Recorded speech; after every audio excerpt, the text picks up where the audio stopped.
Hello ஸ்டூடெண்ட்ஸ், welcome to Shiny Max. 8ஆம் வகுப்பு எடுத்துக்காட்டு 1.40 பார்க்கலாம். திட்ட வடிவில் எழுதுக.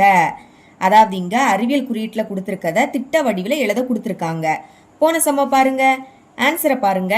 நம்மளுக்கு கொஸ்டின்ல அறிவியல் குறியீட்டில் எழுத கொடுத்துருந்தாங்க. அறிவியல் குறியீட்டில் எழுதணும்னா ஃபர்ஸ்ட் நம்பருக்கு அடுத்து புள்ளி இருக்கணும். அடுத்து 10 இதோட அடுக்குல ஏதாவது நம்பர், 10 அடுக்குல நம்பர்ஸ் இதுவும் இருக்கணும். ஆனா அறிவியல் குறியீட்டுல இருக்கக்கூடியத திட்ட வடிவில எழுதுக அப்படின்னு கொடுத்தாலே 10 அடுக்குல நம்பர்ஸ் இந்த இது இருக்கவே கூடாது. 10 இருக்கு பாத்தீங்களா, இது இருக்கவே கூடாது. அப்படி நம்ம சால்வ் பண்ண போறோம். ஃபர்ஸ்ட் சப்டிவிஷன் சால்வ் பண்ணலாம். கொஸ்டின் எடுத்து எழுதிக்கிறேன். கொஸ்டின் எடுத்து எழுதிக்கிட்டேன். இப்போ 10ஓட அடுக்குல மைனஸ் இருக்கு. இந்த மாதிரி மைனஸ் இருந்துன்னா புள்ளியை இடது பக்கம் நகர்த்தணும். அதாவது இந்த மாதிரி இடது பக்கம் நகர்த்தணும். சரிங்களா? மைனஸ் இருந்தாலே ஃபர்ஸ்டே நீங்க புள்ளி வச்சிடலாம். மைனஸ் இருக்கிறதுனால முதல் நீங்க புள்ளி வச்சிருங்க. அடுக்குல 4 இருக்கு. அப்போ புள்ளிய 4 நம்பர் தள்ளி வைக்கணும். ஆனா புள்ளிக்கு அடுத்து இங்க ஒரு நம்பர் தான் இருக்கு. பாக்கி 3 நம்பர் வேணும். அப்பந்தான் 3 இந்த 1ஓட சேர்த்து 4 நம்பர் ஆகும். ஆனா பாக்கி 3 நம்பர் இல்ல பாத்தீங்களா? அதுக்கு என்ன பண்ணணும்னா 3 0 போடணும். 1 2 3 3 0 போட்டுட்டேன். இனி இந்த 2 எடுத்து எழுதிருங்க. புள்ளியை இங்க வச்சுட்டோம். அப்போ புள்ளி இல்லாம எடுத்து எழுதிருங்க. 2 7. புரியுதுலா? புள்ளிக்கு முன்னாடி எதுவும் இல்லாட்டா 0 இருக்குன்னு அர்த்தம். அதாவது அடுக்குல மைனஸ் இருந்துன்னா புள்ளியை இடது பக்கம் நகர்த்தணும். மைனஸ் இருக்கிறதுனால ஃபர்ஸ்டே நீங்க புள்ளிய வச்சிருங்க. அடுக்குல 4 இருக்கு. அப்போ புள்ளிய 4 நம்பர் தள்ளி நம்ம நகர்த்தணும். பாருங்க, இங்க புள்ளிக்கு அடுத்து ஒரு நம்பர் தான் இருக்கு. பாக்கி 3 நம்பர் வேணும். 3 நம்பர் இல்ல. அதுக்கு என்ன பண்ணலாம்? 3 0 போட்டுக்கணும். 1 2 3.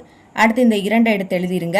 புள்ளி எங்க வச்சிட்டோம். அப்போ புள்ளி இல்லாம எழுதிக்கணும். 2 7 எடுத்து எழுதிக்கிட்டேன். புள்ளிக்கு முன்னாடி எதுவும் இல்லாட்டா 0 இருக்குன்னு அர்த்தம். இப்போ புள்ளிய 4 நம்பர் தள்ளி நம்ம நகர்த்திட்டோம். புள்ளி இங்க இருந்தா 2.27. அதாவது புள்ளி இங்க இருந்து இந்த புள்ளிக்கும் இங்க உள்ள புள்ளிக்கும் இடையில எத்தனை நம்பர் இருக்கு? 1 2 3 4. 4 நம்பர் தள்ளி வச்சிட்டோம். இதுதான் இதோட ஆன்சர்.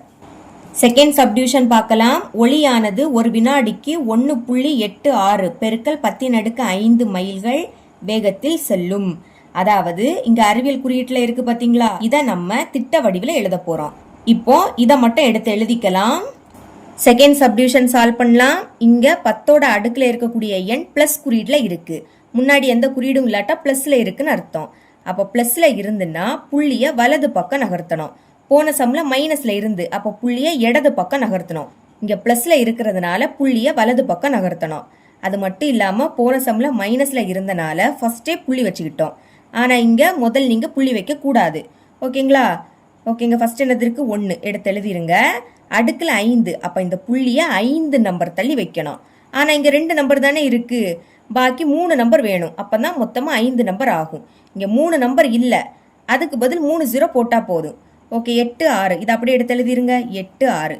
இனி 3 நம்பர் வேணும். அது இல்ல. அதுக்கு பதில் 3 0 போட்டுருங்க. இப்ப அந்த புள்ளி லாஸ்ட் போயிடும். புரியுதா உங்களுக்கு? ஃபர்ஸ்ட் 1க்கு அடுத்து புள்ளி இருந்தா இப்ப அதை கடைசியில கொண்டு வந்திருக்கோம். அப்போ 1க்கு அடுத்து இருக்கக்கூடிய புள்ளிக்கும் இந்த புள்ளிக்கும் இடையில எத்தனை நம்பர் இருக்கு? 1 2 3 4 5. கரெக்டா 5 நம்பர் தள்ளி வச்சிட்டோம். இப்போ கடைசியில புள்ளி இருந்துன்னா அந்த புள்ளி வைக்க வேண்டிய தேவையே கிடையாது. பாக்கி உள்ளதை எடுத்து எழுதிருங்க. 1,86,000. இதுதான் நம்மளோட ஆன்சர். ஆன்சர் எப்படி எழுதிக்கணும்னா கொஸ்டின்ல கொடுத்துருக்காங்க பாத்தீங்களா? அதே தான் எடுத்து எழுதிக்கணும். ஒளியானது ஒரு வினாடிக்கு இப்படி எழுதிக்கிட்டு அறிவியல் குறியீட்டுல கொடுத்துருக்கத நம்ம திட்ட வடிவில மாத்தணும் இல்லையா? ஆன்சர் என்ன 1,86,000 அப்படின்னு அதை எழுதிருங்க. அறிவியல் குறியீட்டுக்கு பதில் திட்ட வடிவில மாத்தணும் பாத்தீங்களா? அதை எழுதிக்கிட்டு மைல்கள் வேகத்தில் செல்லும். இப்படி ஃபைனலா ஆன்சர் எழுதி முடிங்க. நான் உங்ககிட்ட சொன்னதை இங்க எழுதியிருக்கேன். ஒளியானது ஒரு வினாடிக்கு 1,86,000 மைல்கள் என்ற வேகத்தில் செல்லும். இவ்வளவுதான் இந்த சம்.